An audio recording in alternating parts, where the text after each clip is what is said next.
Hey everyone, welcome back to OT Rex. I wanted to do a quick overview on the BOT-2 and how to score it for those of you who are starting out in pediatric settings and have no idea how to score this, because when I started, this was by far the trickiest one to score because there are so many little things you need to fill out and the manual is kind of tricky to understand. So I thought a breakdown would be handy. The BOT-2 is for children 4 to 21 years of age, and there are different types of forms. They have a short form, they have a complete form, as well as a fine motor form. But today I'm just going to give you an overview of the most common one that I feel that OTs use, which is the fine motor composite. So you can do a full assessment that has other categories that involve more gross motor, but oftentimes this is kind of our bread and butter as OTs, and this is a standardized assessment. This is the most common assessment for this age group. So if you have kids that are younger than 4, we're looking at the PDMS-2 or the Peabody, but once they are 4 and older, the BOT is an extremely common one since it's standardized and because it covers a lot of the developmental skills we're looking at. So we have fine manual control that includes fine motor precision and fine motor integration, and then manual coordination, which includes manual dexterity and upper limb coordination. As usual, I don't want to show you guys full pages just because it is copyrighted material, even though this is educational.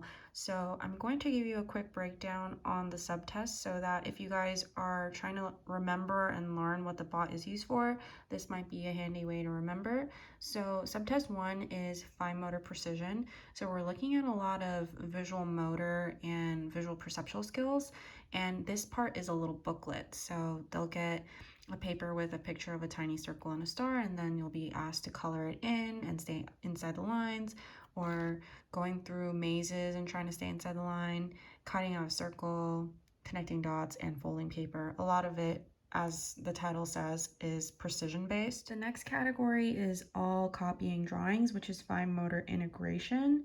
So you will be given a booklet with pictures of a circle and a square, and the participant will have to just copy what they see, and then you score them based on different categories, like is the basic shape there, did they close the shape, are the edges clear, things like that.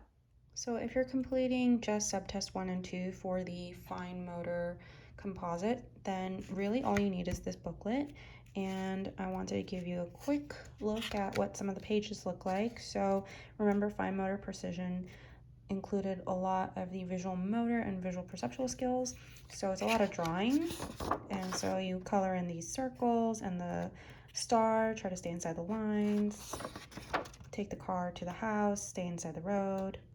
And then there's fine motor integration, and this is all copying. So you're given a shape and you're asked to draw what you see up here down in these boxes. Just to give you an idea of what the gross motor form looks like, it includes all of the same sections of the fine motor, but in addition to that, it has body coordination and strength and agility. So you're going to start looking at bilateral coordination, such as jumping jacks, balance, running speed and agility, as well as strength. So this includes things like push-ups, and this is very advanced for majority of my kids. So it really depends on the population you're working with. Let me see. So jumping in place, opposite sides synchronized, tapping feet and fingers, same sides and then opposite sides, that's bilateral coordination. And then they have things under balance like walking forward on a line, standing with feet apart on a line, running speed and agility. They actually have a shuttle run and one-legged hops, and this is extremely fatiguing, along with just a very long assessment. So I've done this before with some of my older kids who have mild difficulties and are able to follow directions. So this is very tiring. Here's the upper limb, which we've talked about before, and then the additional strength component. Scoring this assessment is definitely more tedious than a lot of other pediatric assessments, so I'm going to share a cheat sheet with you guys, as well as how I will go through breaking down these scores. So these are just fake scores to share with you, and they are relatively low if their total point score is 4. So how you get the total point score is really easy. It's just whatever your full total points are for the section. So each scoring is specific and broken down in your manual, and then your point scores go here, and then that is your total point score. So that's the point that you're gonna put in this section that's under total point score, and then we're gonna go find the scale score. So you're gonna start on number 1, which is on chart B1 or B2 for your scale score, and this starts on page 89, and you just need to find your child's age, and it's all listed at the top like so.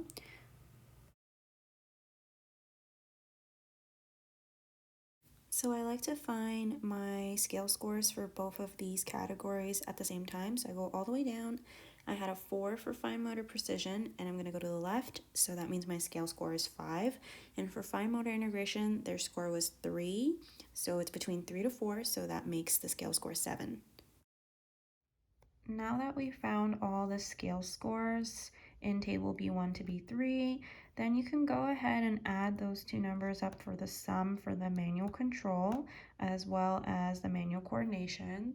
So 5 plus 7 is going to be 12, and 4 plus 8 is going to be 12 as well. And down here is the fine motor composite, so you're going to add these two sums. So you're going to have 12 plus 12, which is 24. So now that we found the sum of subtest scales by adding up our scale scores, we're on step 2, and we're going to start either on chart B4 or B5. B4 is female, and that starts on page 173 to find the standard score and percentile. You would start by going to chart B5 and looking for your child's age, and now I'm going to slide down manual control. And remember, I'm looking for number 12. The percentile rank is on the left side, that's blue. And if you go all the way down to 12, we have the percentile rank right next to it, which is 2. And then, which is what's really nice, is you can go all the way across to the other side of the page, which gives us the number 30 in the blue column, and that is going to be the other number we need on this page. As you can see, this is our standard score.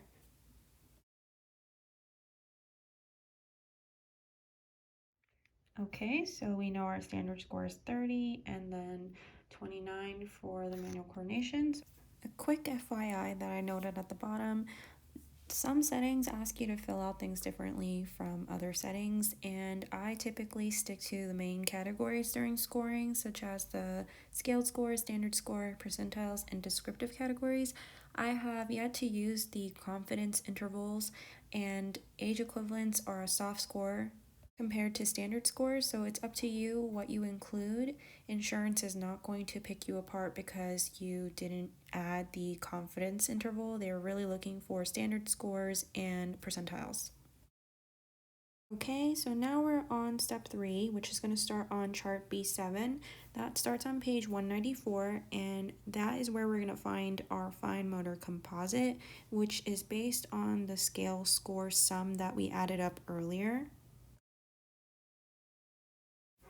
Okay, so I'm going to flip to the page, and the nice thing about this one is that all of it is on one page for male and female for the total motor composite standard score and percentile ranks. So they have female and male broken up like this, and I'm going to go into the male column. My kid is 5, so I'm going to stay in this 4 to 9 category, and I'm going to look for my sum. My sum was actually lower than the last category that they had, which is 80 to 99. On the left, it shows me the standard score of 20, and then on the right it tells me the percentile rank, which is less than 1. So that's what I will write down for this child. We are on the last two categories on step 4 and 5. You can find all of the age equivalents starting on page 208, and the descriptive categories on page 256. They're all nicely compacted into one chart, so it makes it much easier to find everything. So I'll show you how to find those next. So the age equivalents start on the charts B14 on page 208 for female, which shows up at the top. And then over to the right, you'll find the male chart. So these are based on the total point scores. I'm going to go all the way down to 4. And as you can see, 0 to 7 means that their age equivalent is below 4. So that's where they're at. And then we're going to go ahead and look at the descriptive category, which is all on the same page. I've put little tabs throughout the manual to make it easier for people to find. And up here, it's table C13, which is on page 256. And everything is all together, which makes it really easy to find. So we're in the home stretch. Our fine motor composite sum was 24, and we used that to find the standard score, which was in the lowest category, so it was 20. And then the percentile rank was less than 1. And then we found the age equivalent in the descriptive categories, which were below 4 and well below average.